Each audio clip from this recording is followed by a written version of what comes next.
Hi, it's Steven at the Classic Typewriter Company. This is a Remington Rand 1930 or 1941, what they call a streamliner, very similar to the Model 5. So I'm just going to go over a few of the essential features. This has what we call, well, for one thing, the carriage is locked.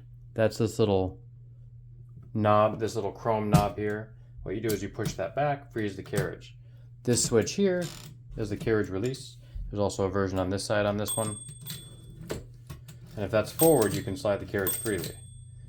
It's hitting that little paper support here.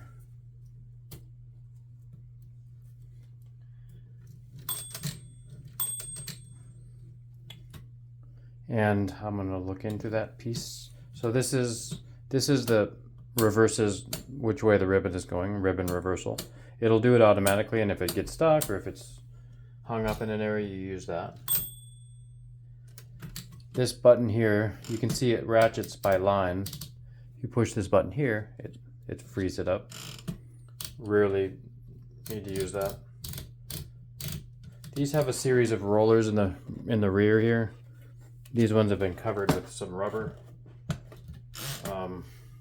When you buy these anywhere, those are flat, so they won't take paper. This has a new plate in as well.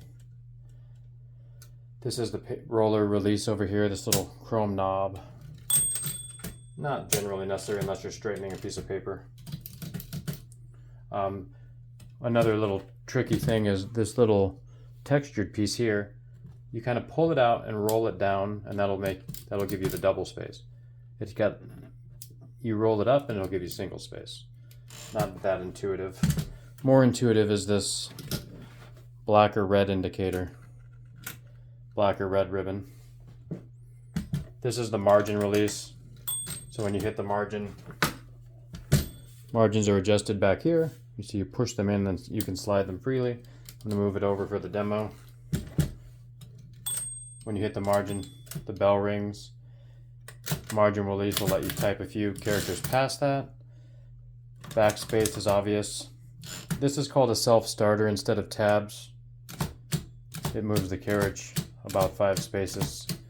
So you could think of you're writing a poem. Right, so you just have some sets of where to put that. The shift shifts into the capital letters with the special characters on the top. Shift lock will just hold that until you push the shift again. Trying to think if there's anything else. Again, if you buy these anywhere, there's often flat spots. They need new rollers usually, so that's a big pain because you have to pull out some difficult pieces, so I wouldn't recommend buying these unless they're tested or you know how to fix them. Likewise, these are specialty size spools, so they need to, if you get another spool with plastic, you need to wind them back onto these or find some replacement metal versions of these. That's kind of important.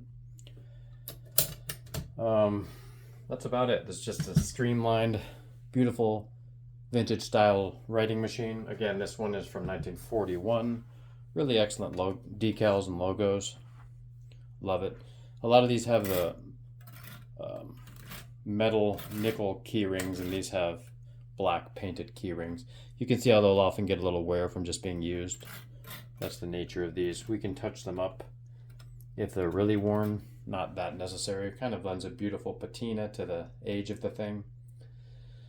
These are really nice because you can see the mechanics on the side here. That's just kind of a steampunk quality.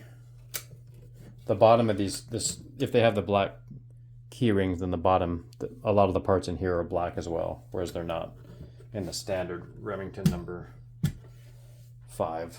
So I hope that helps. Right on.